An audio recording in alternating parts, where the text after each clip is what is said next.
Hi guys ધોરણ 8 subject ગણિત chapter number 1 સમય સંખ્યાઓ અગાઉના વિડિયોની અંદર આપણે સંખ્યાઓના વિવિધ સ્વરૂપો વિશે માહિતી મેળવી હતી. ટોટલી આપણે 4 સ્વરૂપો શીખ્યા હતા. પ્રાકૃતિક સંખ્યાઓ, પૂર્ણ સંખ્યાઓ, પૂર્ણાંક સંખ્યાઓ અને સમય સંખ્યાઓ. ઓકે, પ્રાકૃતિક સંખ્યાઓની અંદર કઈ કઈ સંખ્યાઓ છે? 1 2 3 4 5 6 અપ ટુ ઇન્ફાઇનાઇટ સુધી. પૂર્ણ સંખ્યાની અંદર કઈ સંખ્યાઓ છે? 0 1 2 3 4 5 6 અપ ટુ ઇન્ફાઇનાઇટ સુધી. પૂર્ણાંક સંખ્યાની અંદર ધન સંખ્યા પણ આવશે, ઋણ સંખ્યા પણ આવશે અને 0 પણ આવશે. અને સમય સંખ્યાની અંદર જે પણ સંખ્યાને p/q ના સ્વરૂપમાં લખી શકીએ એ દરેક સંખ્યા શાની અંદર આવશે? સમય સંખ્યાની અંદર આવશે. તો મિત્રો, આજે આપણે આ વિડીયોની અંદર નવા ટોપિક વિશે ચર્ચા કરીશું અને ટોપિકનું નામ છે સંખ્યાઓના ગુણધર્મો. અને એની અંદર ફર્સ્ટ ગુણધર્મ છે સમૃદ્ધતા એટલે ક્લોઝર. અહીંયા ધ્યાન આપો, કોઈ સંખ્યાના સમૂહ સાથે, કોઈ સંખ્યાનો સમૂહ એટલે પ્રાકૃતિક સંખ્યા હોઈ શકે, પૂર્ણ સંખ્યા હોઈ શકે, પૂર્ણાંક સંખ્યા હોઈ શકે અને સમય સંખ્યાઓ પણ હોઈ શકે.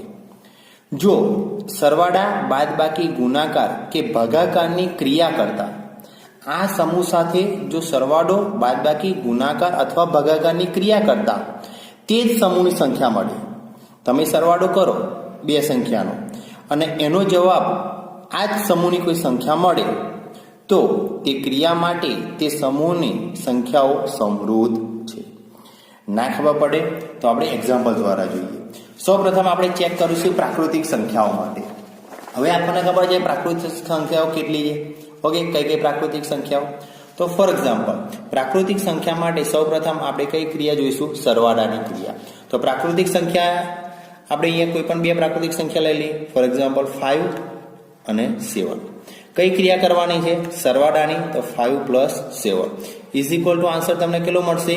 12. શું આ સંખ્યા પ્રાકૃતિક સંખ્યા છે? હા, 12 એ પ્રાકૃતિક સંખ્યા છે.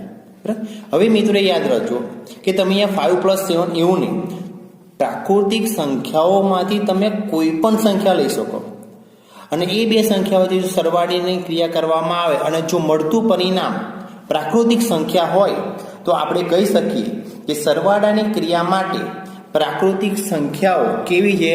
સમૃદ્ધ છે. સરવાળાની ક્રિયા માટે પ્રાકૃતિક સંખ્યાઓ કેવી છે? સમૃદ્ધ છે. ચલો, અહીંયા સુધી ખબર પડી. હવે પ્રાકૃતિક સંખ્યાઓનો સમૂહ આપણે કોની ક્રિયા માટે જોઈશું? પ્રાકૃતિક સંખ્યાઓનો સમૂહ આપણે હવે કોની ક્રિયાઓ માટે જોઈશું? બાદબાકીની ક્રિયા કરવા માટે.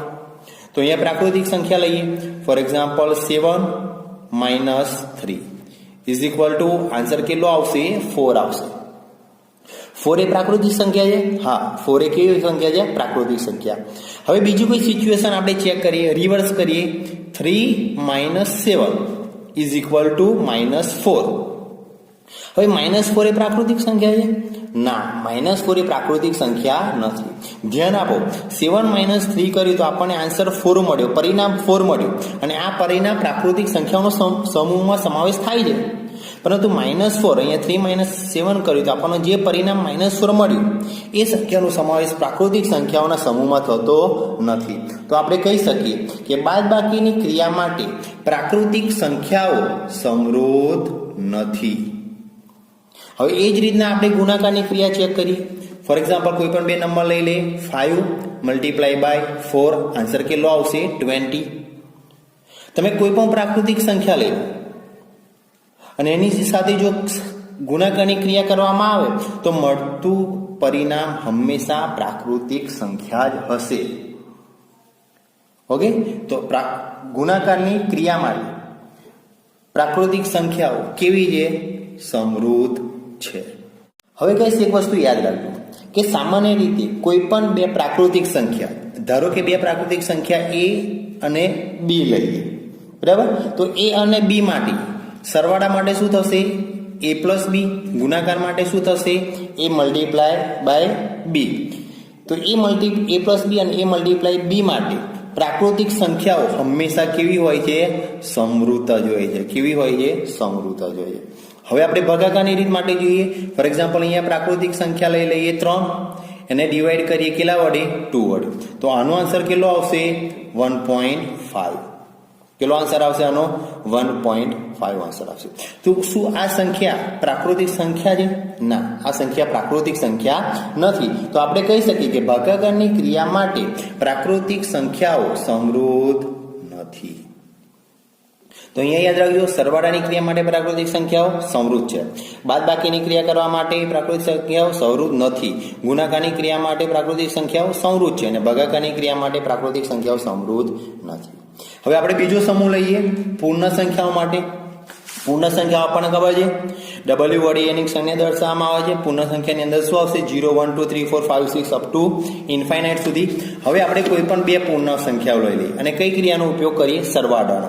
ફોર એક્ઝામ્પલ પૂર્ણ સંખ્યા લઈ લો 5 અને 7, બંને વચ્ચે સરવાળાની ક્રિયા કરીએ તો આન્સર કેટલો મળશે? 12. શું 12 એ પૂર્ણ સંખ્યાની આ સમૂહની અંદર સ્થાન ધરાવે છે? હા, સ્થાન ધરાવે છે. તો આપણે કહી શકીએ કે સરવાળાની ક્રિયા માટે પૂર્ણ સંખ્યાઓ સમૃદ્ધ છે. સરવાળાની ક્રિયા માટે પૂર્ણ સંખ્યાઓ કેવી છે? સમૃદ્ધ. હવે બાદબાકીની ક્રિયા ચેક કરીએ તો અહીંયા આપણે પૂર્ણ સંખ્યા લઈ લઈએ 7 માઇનસ અહીંયા લઈ લઈએ 10. 7 માઇનસ 10 આન્સર કેટલો આવશે? એનું પરિણામ આવશે -3. તો શું -3 પૂર્ણ સંખ્યા છે? ના, -3 પૂર્ણ સંખ્યા નથી. તો આપણે અહીંયા કહી શકીએ કે બાદબાકીની ક્રિયા માટે પૂર્ણ સંખ્યાઓ સમૃદ્ધ નથી. એ જ રીતના આપણે ગુણાકારની ક્રિયા કરીએ. ચલો ગુણાકાર કરીએ. ફોર એક્ઝામ્પલ કોઈ પણ બે સંખ્યાનો 7 મલ્ટીપ્લાય બાય 0, આન્સર કેટલો આવ્યો? 0. 0 એ પૂર્ણ સંખ્યા છે? હા, 0 એ કેવી સંખ્યા છે? પૂર્ણ સંખ્યા છે. બીજું એક્ઝામ્પલ લઈએ 7 મલ્ટીપ્લાય બાય 2, આન્સર કેટલો આવશે? 14. ઓકે, અહીંયા આન્સર કેટલો આવશે? 14. શું 14 એ પૂર્ણ સંખ્યા છે? હા, 14 એ પૂર્ણ સંખ્યા. તો આપણે કહી શકીએ કે ગુણાકારની ક્રિયા પૂર્ણ સંખ્યા માટે કેવી છે? સમૃદ્ધ છે. હવે એ જ રીતના આપણે કોના માટે ચેક કરીએ? ભાગાકાર માટે ચેક કરીએ. ઓકે, તો અહીંયા પણ બે સેમ સંખ્યા લઈ લઈએ, સેમ એક્ઝામ્પલ લઈ લઈએ. 3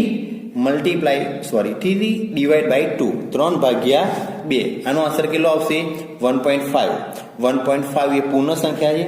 ના, 1.5 એ પૂર્ણ સંખ્યા નથી. તો અહીંયા આપણે કહી શકીએ કે ભાગાકારની ક્રિયા માટે પૂર્ણ સંખ્યાઓ સમૃદ્ધ નથી. ચલો અહીંયા બે સંખ્યાઓનો સમૂહ પત્યો. હવે ત્રીજી સંખ્યાઓનો સમૂહ લઈએ આપણે પૂર્ણાંક સંખ્યાઓ. ચલો પૂર્ણાંક સંખ્યાઓને શાના વડે દર્શાવીએ છીએ આપણે? Z વડે. પૂર્ણાંક સંખ્યાની અંદર ઋણ સંખ્યા પણ આવે, ધન સંખ્યા પણ આવે અને 0 નો પણ સમાવેશ કરવામાં આવે છે. તો અહીંયા આપણે કોઈ પણ બે પૂર્ણાંક સંખ્યાઓ લઈએ.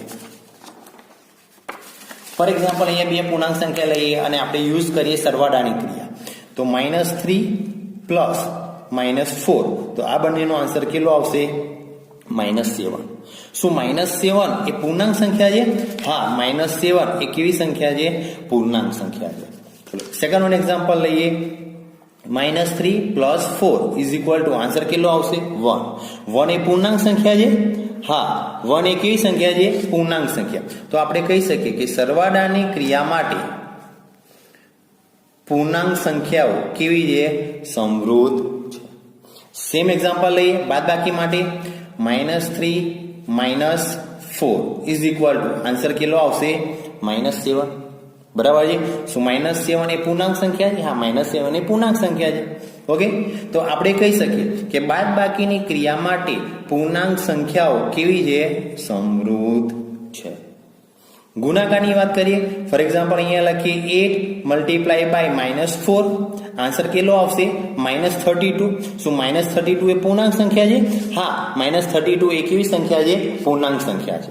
બરાબર છે. તો આપણે કહી શકીએ કે ગુણાકારની ક્રિયા માટે પૂર્ણાંક સંખ્યાઓ કેવી છે? સમૃદ્ધ છે. બરાબર. હવે આપણે ભાગાકારની ક્રિયા માટે જોઈએ. ફોર એક્ઝામ્પલ અહીંયા કર્યું આપણે 3 ડિવાઈડ બાય 2, 3 ભાગ્યા 2 કરી. તો આપણને ખબર છે 3/2 નો આન્સર આપણને અહીંયા કેટલો મળવાનો છે? 1.5 મળવાનો છે. તો 1.5 એ પૂર્ણાંક સંખ્યા છે? ના, 1.5 એ પૂર્ણાંક સંખ્યા નથી.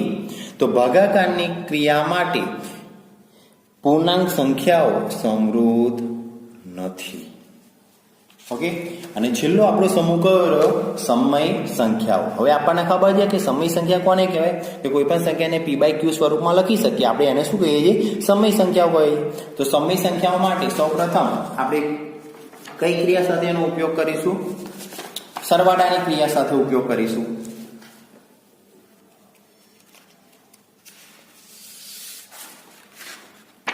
ઓકે, તો ફોર એક્ઝામ્પલ હું અહીંયા બે સમય સંખ્યા લઉં.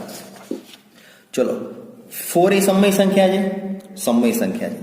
1/2 સમય સંખ્યા છે, સમય સંખ્યા છે. ઓકે, તો હવે આપણે બેની વચ્ચે શું કરીએ? સરવાળાની ક્રિયા કરીએ. ઓકે, તો અહીંયા આનો લસા કેટલો આવશે? લસા આવશે 2. લસા કેટલો આવશે? 2. તો આપણે અહીંયા કરીશું 4 × 2 ડિવાઈડ બાય 2 થશે પ્લસ 1/2. હવે દેખો છેદ બંનેના કેવા છે? સરખા. તો આપણે આ રીતના કરી શકીએ. 2 4 × 2 આન્સર આવશે 8 પ્લસ 1 ઇઝ ઇક્વલ ટુ 9/2. 9/2 એ સમય સંખ્યા છે. હા, 9/2 એ કઈ સંખ્યા છે? સમય સંખ્યા છે. એટલા માટે આપણે કહી શકીએ છીએ કે સરવાળાની ક્રિયા માટે સમય સંખ્યાઓ કેવી છે? સમૃદ્ધ છે. સરવાળાની ક્રિયા માટે સમય સંખ્યાઓ કેવી છે? સમૃદ્ધ છે. હવે આપણે વાત કરીએ બાદબાકીની. ચલો, બાદબાકીનો યુઝ કરીએ આપણે. તો ફોર એક્ઝામ્પલ આપણે અહીંયા એક્ઝામ્પલ લઈએ 5/8 માઇનસ 4/5. ઓકે, શું આન્સર લીધો? 5/8 માઇનસ 4/5 લીધો. હવે ચલો અહીંયા લીધું. આ બંનેનો લસા કેટલો આવશે? 8 અને 5. 8 અને 5 નો લસા આવશે 40. કેટલો આવશે? 40. હવે 5 ને 5 વડે ગુણીએ તો આન્સર કેટલો આવે? 25 માઇનસ 4 ને 8 વડે ગુણીએ તો આન્સર કેટલો આવશે? 32 ડિવાઈડ બાય લસા આવ્યો આપણો 40. ઓકે, ચલો 25 માઇનસ 32 બરાબર. ચલો આન્સર શું આવશે? આનો 7 આવશે. કેવો 7 આવશે? -7/40. શું આ સંખ્યા સમય સંખ્યા છે? તો હા, -7/40 એ કેવી સંખ્યા છે? સમય સંખ્યા. તો આપણે કહી શકીએ કે બાદબાકીની ક્રિયા માટે સમય સંખ્યાઓ કેવી છે? સમૃદ્ધ છે. ગુણાકારની વાત કરીએ. ફોર એક્ઝામ્પલ અહીંયા બે સંખ્યા લઈએ 3/2 × 5/2. ઓકે, તો અહીંયા આપણે યુઝ કરીએ 15/4. તો 15/4 એ સમય સંખ્યા છે. હા, 15/4 એ કેવી સંખ્યા છે? સમય સંખ્યા. તો ગુણાકારની ક્રિયા માટે પણ સમય સંખ્યાઓ કેવી છે? સમૃદ્ધ છે. હવે વાત કરીએ ભાગાકારની. સેમ એક્ઝામ્પલ લઈએ 3/2. આન્સર કેટલો આવશે? 1.5. 1.5 એટલે 15/10 થશે. તો 15/10 એ સમય સંખ્યા છે. હા, 15/10 એ સમય સંખ્યા છે. પરંતુ વિદ્યાર્થી મિત્રો યાદ રાખજો, અહીંયા આપણે બીજું એક્ઝામ્પલ લઈએ 3/0. બરાબર, 3/0 નો આન્સર શું આવશે? અહીંયા દેખો p ની કિંમત થશે 3, q ની કિંમત કેટલી લીધી? 0. તો આપણને ખબર છે સમય સંખ્યાની વ્યાખ્યા શું છે કે p/q સ્વરૂપમાં કોઈ પણ સંખ્યાને લખી શકાય, પરંતુ q ની કિંમત 0 ન હોવી જોઈએ. કોઈ પણ સંખ્યાને આપણે 0 વડે ભાગી શકતા નથી. આ પદને કેવું પદ કહેવાય? અવ્યાખ્યાયિત પદ કહેવાય. તો એનો મતલબ શું થયો કે આ સંખ્યા, આનું જે પરિણામ આવશે એ પરિણામ સમય સંખ્યાના સેટની અંદર, સમય સંખ્યાના સમૂહની અંદર સ્થાન ધરાવતું નથી. એટલા માટે આપણે કહી શકીએ કે ભાગાકારની ક્રિયા માટે સમય સંખ્યાઓ સમૃદ્ધ નથી. ગાઈસ, ભાગાકારની ક્રિયા માટે સમય સંખ્યાઓ સમૃદ્ધ નથી. એનું રીઝન ખાલી એક જ રીઝન છે. ઓકે, અને એ રીઝન છે 0 વેલ્યુ. આપણને ખબર છે 0 એ સમય સંખ્યા છે, એટલે કે 0 સમય સંખ્યાના સેટની અંદર સમાવેશ થયેલી છે. અને ડેફિનેશન પ્રમાણે q ની કિંમત ક્યારેય પણ આપણે 0 લઈ શકતા નથી. q ની કિંમત આપણે 0 લઈએ તો આપણને પણ ખબર છે કે પદ કેવું થઈ જાય? અવ્યાખ્યાયિત. એનું પરિણામ આપણને સમય મળતું નથી. એટલા માટે સમય સંખ્યાઓ ભાગાકારની ક્રિયામાં સમૃદ્ધ નથી. પરંતુ જો તમે કોઈ પણ સંખ્યા લઈ લો, સમય સંખ્યા માટે તમે કોઈ પણ સંખ્યા લઈ લો, ફોર એક્ઝામ્પલ 1/2 લઈ લો, 3/2 લઈ લો, ડિવિઝન કરો કોઈ પણ સંખ્યા, તો આનું પરિણામ હંમેશા કયો નંબર મળશે? રેશનલ નંબર જ મળશે, સમય સંખ્યા જ મળશે. પરંતુ ખાલી 0 ને કારણે ભાગાકારની ક્રિયામાં સમય સંખ્યાઓ સમૃદ્ધ નથી. ગાઈસ, આ કોષ્ટક ગોખવાની કઈ જરૂર નથી. કોષ્ટક માટે તમે એક જ વસ્તુ યાદ રાખજો કે સરવાળાની ક્રિયા માટે દરેક સમૂહ કેવો છે? સમૃદ્ધ છે. ગુણાકારની ક્રિયા માટે દરેક સમૂહ કેવો છે? સમૃદ્ધ છે. ભાગાકારની ક્રિયા માટે દરેક સમૂહ કેવો છે? સમૃદ્ધ નથી. અને બાદબાકીની અંદર ખાલી પૂર્ણાંક સંખ્યાઓ અને સમય સંખ્યાઓ શું છે? સમૃદ્ધ. પ્રાકૃતિક અને પૂર્ણ સંખ્યાઓ સમૃદ્ધ નથી, કારણ કે પ્રાકૃતિક અને પૂર્ણ સંખ્યાની અંદર ઋણ સંખ્યાનો સમાવેશ કરવામાં આવતો નથી. તો આ હતો તમારો સમૃદ્ધતાનો ગુણધર્મ. હાય ગાઈસ, નેક્સ્ટ ટોપિક જોઈશું ક્રમનો ગુણધર્મ. તમે એને કમ્યુટેટિવિટી પ્રોપર્ટી તરીકે પણ ઓળખી શકો છો. ક્રમના ગુણધર્મ માટે ગાઈસ એક સેન્ટેન્સ યાદ રાખજો કે સરવાળો અને ગુણાકારની ક્રિયામાં, સરવાળો અને ગુણાકારની ક્રિયામાં કોઈ પણ સમૂહ લઈ લો, આ બંને ક્રિયામાં તમે સંખ્યાઓનો ક્રમ બદલી શકો છો. અને સંખ્યાઓનો ક્રમ બદલતા પરિણામ ઉપર તેની કોઈ પણ પ્રકારની અસર થતી નથી. ના ખબર પડે તો આપણે એને એક એક્ઝામ્પલ દ્વારા સમજીએ. ધારો કે મારી પાસે 2 ગ્રીન માર્બલ છે. માર્બલ એટલે શું?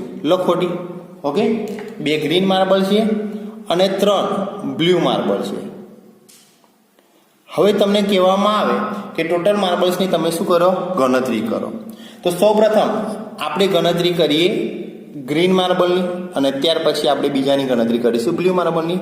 તો 1 2 પ્લસ 1 2 3. તો આનો ટોટલ આન્સર કેટલો આવશે? 5. ટોટલ માર્બલ્સ કેટલી છે? 5. હવે આપણે ક્રમ ચેન્જ કરીએ. પહેલા આપણે બ્લુ માર્બલ્સને લખીએ અને ત્યાર પછી આપણે ગ્રીન માર્બલ્સને લખીએ. બ્લુ માર્બલ્સ કેટલી હતી? 3 હતી. ઓકે, હવે ગ્રીન માર્બલ્સ કેટલી છે? 2. અને બંને વચ્ચે ક્રિયા કેટલી કરવાની છે? સરવાળાની ક્રિયા. હવે તમે આનો આન્સર જુઓ તો આનો આન્સર પણ કેટલો આવશે? 5 આવશે. તો કહ્યું એ પ્રમાણે કે સંખ્યાઓનો ક્રમ બદલતા એના પરિણામ ઉપર કોઈ પણ પ્રકારની અસર થતી નથી. એટલા માટે આપણે કહી શકીએ કે આવા સમૂહની સંખ્યાઓ માટે સરવાળાની અને ગુણાકારની ક્રિયામાં ક્રમના ગુણધર્મોનું પાલન થાય છે. ચલો ગાઈસ, 1 by 1 આપણે બધા સમૂહ માટે બધી ક્રિયાઓ શું કરીએ? ચેક કરીએ. તો બધી ક્રિયાઓની શરૂઆત કરતા પહેલા એક વસ્તુ યાદ રાખજો. સરવાળા માટે, બાદબાકી માટે, ગુણાકાર માટે અને ભાગાકાર માટે કોઈ પણ 2 અથવા તો કોઈ પણ સમૂહની સંખ્યાઓ, ધારો કે A અને B લઈ લઈએ. 4 સમૂહ છે. હવે આ સમૂહની કોઈ પણ સંખ્યાઓ એટલે કે આપણે કઈ લઈ લઈએ? A અને B લઈ લઈએ. તો કોઈ પણ સમૂહની 2 સંખ્યાઓ A અને B માટે સરવાળાની ક્રિયામાં A પ્લસ B. હવે આપણે આ ક્રમ બદલીએ. B પ્લસ A બંને સમાન હોય તો જ આ ક્રિયામાં ક્રમના ગુણધર્મોનું પાલન થાય છે. આ જ વસ્તુ શાની અંદર કરવામાં આવશે? બાદબાકીમાં પણ કરવામાં આવશે. બાદબાકીની અંદર પણ સેમ વસ્તુ, બંને સંખ્યા A minus B is equal to B minus A હોવું જોઈએ. જો આ સિચ્યુએશન, જો આ રૂલ્સ ફોલો થાય તો જ ક્રમના ગુણધર્મોનું પાલન થાય છે. એઝ ઇટ ઇઝ ગુણાકારની ક્રિયામાં પણ સેમ વસ્તુ થશે. A multiply by B is equal to B multiply by A. અને ભાગાકારની ક્રિયામાં પણ સેમ વસ્તુ, A divide by B is equal to B divide by A થવું જોઈએ. હવે ગાઈસ યાદ રાખજો, તમને ખબર છે ઇક્વલ ટુ ની લેફ્ટ સાઈડ અને કઈ સાઈડ કહેવામાં આવે છે? LHS તરીકે ઓળખવામાં આવે છે. આ સાઈડને કઈ સાઈડ તરીકે ઓળખવામાં આવે છે? RHS તરીકે ઓળખવામાં આવે છે. તો LHS ઇક્વલ ટુ RHS બંનેનું પરિણામ સરખું થાય તો જ ક્રમના ગુણધર્મોનું પાલન થાય. બાદબાકીમાં પણ એવું, ગુણાકારમાં પણ એવું અને ભાગાકારની અંદર પણ એવું. તો આપણે શરૂઆત કરીએ પૂર્ણાંક સંખ્યાઓથી. ઓકે, ચલો પૂર્ણાંક સંખ્યા માટે સૌપ્રથમ આપણે કઈ ક્રિયા ચેક કરીશું? સરવાળાની ક્રિયા ચેક કરીશું. તો ગાઈસ, પૂર્ણાંક સંખ્યાઓ માટે સરવાળાની ક્રિયા માટે આપણે શું સાબિત કરવું પડશે? A plus B is equal to B plus A સાબિત કરવું પડશે. ધારો કે A ની કિંમત આપણે 6 લઈએ. ધારો કે અહીંયા A ની કિંમત કેટલી લઈએ? આપણે 6 લઈએ. અને B ની કિંમત આપણે લઈએ -8. હવે તો તમને ખબર છે પૂર્ણાંક સંખ્યાઓની અંદર કઈ કઈ સંખ્યા આવે. ઓકે, તો હવે આપણે ચેક કરી LHS, ડાબી બાજુ ચેક કરી. તમે અહીંયા ડાબા પર લખી શકો છો અથવા તો આ રીતના પણ લખી શકો છો. LHS is equal to A plus B. ચલો ગાઈસ, એની કિંમત કેટલી છે? 6 પ્લસ બી ની કિંમત કેટલી છે? 8 છે. તો આનો આન્સર શું આવશે? -2. તો LHS ની કિંમત આપણને કેટલી મળી? -2. હવે આપણે ચેક કરીએ RHS. RHS શું છે? B plus A. તો અહીંયા લખીએ B પ્લસ A. B ની કિંમત કેટલી છે? -8 પ્લસ એની કિંમત કેટલી છે? 6. તો આનો આન્સર પણ કેટલો આવશે? -2. તો LHS નો આન્સર પણ -2 આવ્યો, RHS નો આન્સર પણ -2 આવ્યો. એટલા માટે આપણે કહી શકીએ કે LHS is equal to RHS, ડાબા બરાબર જબા. આથી સરવાળાની ક્રિયા માટે A plus B equal to B plus A સાબિત થાય છે. આપણે કહી શકીએ કે સરવાળાની ક્રિયામાં ક્રમના ગુણધર્મોનું પાલન થાય છે. કયા સમૂહ માટે? પૂર્ણાંક સંખ્યાઓ માટે ક્રમના ગુણધર્મોનું પાલન થાય છે. હવે ગાઈસ આપણે ચેક કરીએ બાદબાકી. બાદબાકી માટે આપણે શું ચેક કરવાનું છે? A minus B equal to B minus A check કરવાનું છે. ચલો અહીંયા લઈ લઈએ. ધારો કે બાદબાકી માટે આપણે A ની કિંમત સેમ વેલ્યુ રાખીએ, બરાબર. A ની કિંમત આપણે 6 લઈશું અને B ની કિંમત આપણે કેટલી લઈશું? -8 લઈશું. ચલો ચેક કરીએ. A માઇનસ B, તો અહીંયા લખીએ LHS is equal to A minus B. એની કિંમત છે 6 અને અહીંયા કિંમત છે -8. ઓકે, ચલો આનો આન્સર કેટલો આવશે ગાઈસ? 14 આન્સર આવશે. કેટલો આન્સર આવશે? 14 આન્સર. હવે આપણે કરીએ B માઇનસ A. B ની કિંમત કેટલી છે? -8. ઓકે, ચલો એની કિંમત કેટલી છે? 6. આનો આન્સર કેટલો આવશે? -14 આવશે. એનો મતલબ કે LHS is equal to RHS થતું નથી. તો આપણે કહી શકીએ કે બાદબાકીની ક્રિયા માટે A minus B does not equal to B minus A. તો આથી આપણે કહી શકીએ કે બાદબાકીની ક્રિયામાં પૂર્ણાંક સંખ્યાઓ માટે ક્રમના ગુણધર્મોનું પાલન થતું નથી. હવે આ જ વસ્તુ આપણે લઈએ ગુણાકારની ક્રિયા માટે. ગુણાકારની ક્રિયા માટે પણ શું આપણે પ્રૂવ કરવું પડશે? A multiply by B equal to B multiply by A. ચલો એની કિંમત લઈએ 6, B ની કિંમત લઈએ આપણે -8. તો LHS લઈએ તો LHS is equal to A multiply by B. એની કિંમત છે 6 મલ્ટીપ્લાય બાય B ની કિંમત છે -8. તો આપણને આન્સર મળશે 48. એ પણ કેવા? -48. ઓકે, હવે આપણે લઈએ RHS. તો RHS ઇઝ ઇક્વલ ટુ શું છે? B multiply by A. Okay, B ની કિંમત આપણે કેટલી છે? -8 મલ્ટીપ્લાય બાય A ની કિંમત કેટલી છે? 6. તો આનો પણ આન્સર કેટલો મળશે? -48. તો આપણે કહી શકીએ કે LHS ઇક્વલ ટુ RHS. ગુણાકારની ક્રિયામાં A multiply by B equal to B multiply by A. એથી આપણે કહી શકીએ કે ગુણાકારની ક્રિયા માટે ક્રમના ગુણધર્મોનું પાલન થાય છે. કયા સમૂહ માટે? પૂર્ણાંક સંખ્યાઓના સમૂહ માટે. ઓકે ગાઈસ, હવે ભાગાકારની ક્રિયા માટે ચેક કરીએ કે A divide by B equal to B divide by A થાય છે કે નહીં. અહીંયા આપણે A ની કિંમત લઈ લઈએ 4, B ની કિંમત લઈ લઈએ 2. તો LHS is equal to 4 divide by 2. અહીંયા આન્સર કેટલો આવશે? 2 આન્સર આવશે. સેમ વેલ્યુ ચેક કરીએ RHS માટે. RHS શું છે? B divide by A. B ની કિંમત કેટલી છે? 2. એની કિંમત કેટલી છે? 4. આન્સર કેટલો આવશે? 1/2 ઇઝ ઇક્વલ ટુ 0.5. તો LHS is equal to RHS છે? ના. તો આપણે કહી શકીએ કે A divide by B does not equal to B divide by A. એટલા માટે ભાગાકારની ક્રિયામાં ક્રમના ગુણધર્મનું પાલન થતું નથી. ઓકે ગાઈસ, હવે ક્રમના ગુણધર્મોની ચકાસણી આપણે સમય સંખ્યા માટે કરીશું. સમય સંખ્યા માટે પણ ચકાસણી એ જ રીતના કરવાની જે રીતના આપણે પૂર્ણાંક સંખ્યા માટે કરી. બધા જ માટે રૂલ્સ રેગ્યુલેશન કેવા હશે? સેમ જ હશે. ઓકે, સમય સંખ્યા માટે પણ આપણે સરવાળા માટે A plus B equal to B plus A, એ જ રીતના બાદબાકી માટે, ગુણાકાર માટે અને ભાગાકાર માટે ક્રમના નિયમની શું કરીશું? ચકાસણી. તો શરૂઆત કરીએ સરવાળાની ક્રિયાથી. સરવાળાની ક્રિયાની અંદર ક્રમનો ગુણધર્મ શું કહે છે? 1 plus B is equal to B plus A.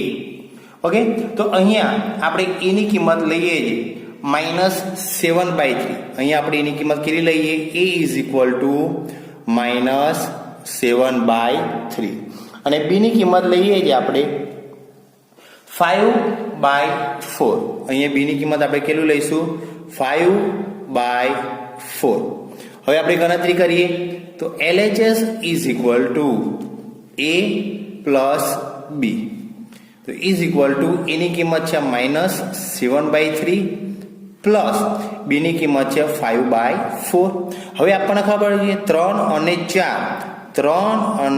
4 નો લસાઅ કેટલો આવશે 12 આવશે 3 અને 4 નો લસાઅ કેટલો આવશે 12 ઓકે તો 7 મલ્ટીપ્લાય બાય કેટલા કરવા પડશે અહીંયા 4 કરવા પડશે તો 7 મલ્ટીપ્લાય બાય 4 તો આન્સર કેટલો આવે 28 પ્લસ 5 મલ્ટીપ્લાય બાય કેટલા કરવાના 3 કરવાના તો અહીંયા આન્સર કેટલો આવશે 50 ડિવાઈડ બાય અહીંયા લસાઅ આપણો 12 ઓકે તો 28 પ્લસ 50 તો આનો આન્સર આપણને મળશે 30 એ પણ કેવા -30 ઓકે -13 ડિવાઈડ બાય 12 તો LHS is equal to -13 divide by 12 હવે આપણે ચકાસણી કરીએ RHS ની ઓકે RHS શું છે B પ્લસ A તો ઇક્વલ ટુ B ની સંખ્યા કઈ છે 5/4 પ્લસ એની કિંમત કેટલી છે -7/3 4 અને 3 નો લસાઅ કેટલો આપણને અહીંયા મળશે 12 મળશે તો અહીંયા લખીએ 5 ને કેટલા વડે મલ્ટીપ્લાય બાય કરવો પડશે અહીંયા 12 કરવા માટે 3 વડે તો 5 × 3 આન્સર કેટલો આવશે 15 પ્લસ -7 × -4 આન્સર કેટલો આવશે -28 ડિવાઈડ બાય 12 તો 15 પ્લસ -28 આનો આન્સર કેટલો આવશે -13 ડિવાઈડ બાય 12 સો આપણે કહી શકીએ કે LHS is equal to RHS તો આપણે એ પણ કહી શકીએ કે સમય સંખ્યાઓ માટે સરવાળાની ક્રિયામાં ક્રમના ગુણધર્મનું પાલન થાય છે ઓકે ગાઈસ હવે આ જ વસ્તુ આપણે કરીએ બાદબાકીની ક્રિયા માટે ચલો બાદબાકીની ક્રિયા માટે પણ ક્રમનો નિયમ શું થશે a - b is equal to b - a થશે ઓકે કોઈ પણ એક આપણે શું લઈ લઈએ સમય સંખ્યા લઈ લઈએ ફોર એક્ઝામ્પલ સેમ વેલ્યુ લઈએ a ઇઝ ઇક્વલ ટુ -7/3 અને b ઇઝ ઇક્વલ ટુ 5/4 તો LHS is equal to a - b તો is equal to a - b એની કિંમત કેટલી છે -7/3 - b ની કિંમત કેટલી છે 5/4 હવે આપણને ખબર છે 3 અને 4 નો લસાઅ કેટલો આવશે 12 લસાઅ આવશે ઓકે તો 7 ને કેટલા વડે મલ્ટીપ્લાય કરવા પડશે 4 વડે તો 7 × 4 તો અહીંયા આન્સર આવશે 28 5 ને કેટલા વડે મલ્ટીપ્લાય કરવા પડશે 3 વડે તો અહીંયા આન્સર કેટલો આવશે 5 × 3 is equal to 15 divide by અહીંયા લસાઅ કેટલો આપણે લીધો 12 તો ડિવાઈડ બાય કેટલા કરવા પડશે 12 કરવા પડશે હવે ગણતરી કરો -28 - 15 ઓકે તો આન્સર કેટલો આવશે 43 ડિવાઈડ બાય 12 અને 43 એ પણ કેવા આવશે માઇનસ આવશે ઓકે ગાઈસ હવે ચેક કરીએ RHS is equal to B - A B ની કિંમત કેટલી છે b ની કિંમત છે આપણે અહીંયા 5/4 તો અહીંયા b ની કિંમત લખીએ 5/4 માઇનસ એની કિંમત કેટલી છે -7/3 ઓકે તો અહીંયા લખીએ લસાઅ કેટલો આવશે 12 લસાઅ આવશે ઓકે 5 ને કેટલા વડે મલ્ટીપ્લાય બાય કરવાના 3 વડે તો 5 × 3 આન્સર કેટલો આવશે 50 માઇનસ -7 × 4 આન્સર કેટલો આવશે -28 હવે આપણને ખબર છે માઇનસ અને માઇનસ શું થઈ જશે પ્લસ થઈ જશે તો 15 પ્લસ 28 ડિવાઈડ બાય 12 તો આનો આન્સર કેટલો આવશે 43/12 હવે LHS ની કિંમત કેવી આવી -43/12 RHS ની કિંમત કેવી આવી 43/12 તો આપણે કહી શકીએ કે LHS does not equal to RHS અથવા આપણે એ પણ કહી શકીએ કે a - b does not equal to b - a એટલે કે તે બાદબાકીની ક્રિયાની અંદર ક્રમના ગુણધર્મોનું પાલન સમય સંખ્યાઓના સમૂહ માટે થતું નથી. હવે આ જ ગણતરી આપણે કરીએ ગુણાકાર માટે. સિમ્પલ છે ગાઈસ. ચલો સેમ વસ્તુ લઈ લઈએ. a ઇઝ ઇક્વલ ટુ 1/2 લઈએ અને b ની કિંમત આપણે લઈએ 3/2 લઈએ. ઓકે, ગુણાકાર માટે ક્રમનો નિયમ શું કહે છે? a multiply by is equal to b multiply by a. LHS is equal to a multiply by b. એની કિંમત કેટલી છે? 1/2 મલ્ટીપ્લાય બાય b ની કિંમત 3/2. તો આન્સર કેટલો આવશે? 3/2 into 2 એટલે કેટલો આન્સર આવશે? 4 આન્સર આવશે. ચેક કરીએ RHS જમણી બાજુ માટે. તો RHS ઇઝ ઇક્વલ ટુ ચલો b multiply by a. b ની કિંમત કેટલી છે? 3/2 મલ્ટીપ્લાય બાય a ની કિંમત કેટલી છે? 1/2. ઓકે, 3 into 1 3, 2 into 2 આન્સર કેટલો આવશે? 4. તો આપણે કહી શકીએ કે LHS is equal to RHS અથવા a multiply by b is equal to b multiply by a. એટલા માટે સમય સંખ્યાઓના સમૂહમાં ગુણાકારની ક્રિયામાં ક્રમના ગુણધર્મોનું પાલન થાય છે. હવે એક નાનું એક્ઝામ્પલ લઈ લઈએ. ભાગાકાર માટે પણ ચેક કરી લઈએ. યાદ રાખજો ગાઈસ, 4 અને 2 બંને સમય સંખ્યાઓ છે. તો આપણને એક્ઝામ્પલ ઇઝી પડે એટલા માટે આપણે અહીંયા એની કિંમત કેટલી લઈશું? 4 અને b ની કિંમત કેટલી લઈશું? 2 લઈશું. ઓકે, ભાગાકાર માટે ક્રમનો નિયમ શું કહે છે? a divide by b is equal to b divide by a. તો આપણે LHS લઈએ. LHS equal to a by b. એની કિંમત કેટલી છે? 4 બાય b ની કિંમત કેટલી છે? 2. તો આનો આન્સર કેટલો આવશે? 2 આવશે. હવે આપણે ચેક કરીએ RHS. તો RHS is equal to b by a. b ની કિંમત અહીંયા કેટલી છે આપણી પાસે? 2. તો 2 ડિવાઇડ બાય એની કિંમત કેટલી છે? 4. તો આન્સર આવશે 1/2 ઇઝ ઇક્વલ ટુ નોટ 5. તો LHS does not equal to RHS. અથવા તો આપણે કહી શકીએ કે a divide by b does not equal to b divide by a. એટલા માટે ભાગાકારની ક્રિયામાં ક્રમના ગુણધર્મોનું પાલન થતું નથી. ઓકે ગાઈસ, તો અહીંયા આપણે પૂર્ણાંક સંખ્યાઓ માટે અને સમય સંખ્યાઓ માટે ક્રમના નિયમની ચકાસણી કરી. તો ગાઈસ માઇન્ડની અંદર એક ક્વેશ્ચન થશે કે આપણે પ્રાકૃતિક સંખ્યા માટે અને પૂર્ણાંક સંખ્યા માટે ક્રમના નિયમની ચકાસણી કેમ બાકી રાખી? તો એ ગાઈસ એ તમારા માટે બાકી રાખી છે. ઓકે, તો આ બંને સંખ્યાના સમૂહ માટે ક્રમના નિયમની ચકાસણી ગાઈસ તમારે તમારી જાતે કરવાની છે. ડોન્ટ વરી ગાઈસ, એ એકદમ ઈઝી છે. જો તમને પૂર્ણાંક સંખ્યા અને સમય સંખ્યાની ચકાસણી કરતા આવડે છે તો ઇઝીલી તમે પ્રાકૃતિક સંખ્યાઓ અને પૂર્ણાંક સંખ્યાઓના સમૂહ માટે ક્રમના નિયમની ચકાસણી કરી શકો છો. તો આજે આપણે આ વિડીયોની અંદર આપણે સંખ્યાઓના બે ગુણધર્મ જોયા. પહેલો ગુણધર્મ હતો સમૃદ્ધતા એટલે કે ક્લોઝર પ્રોપર્ટી અને બીજો ગુણધર્મ હતો ક્રમનો ગુણધર્મ એટલે કે commutativity property. Okay guys, by.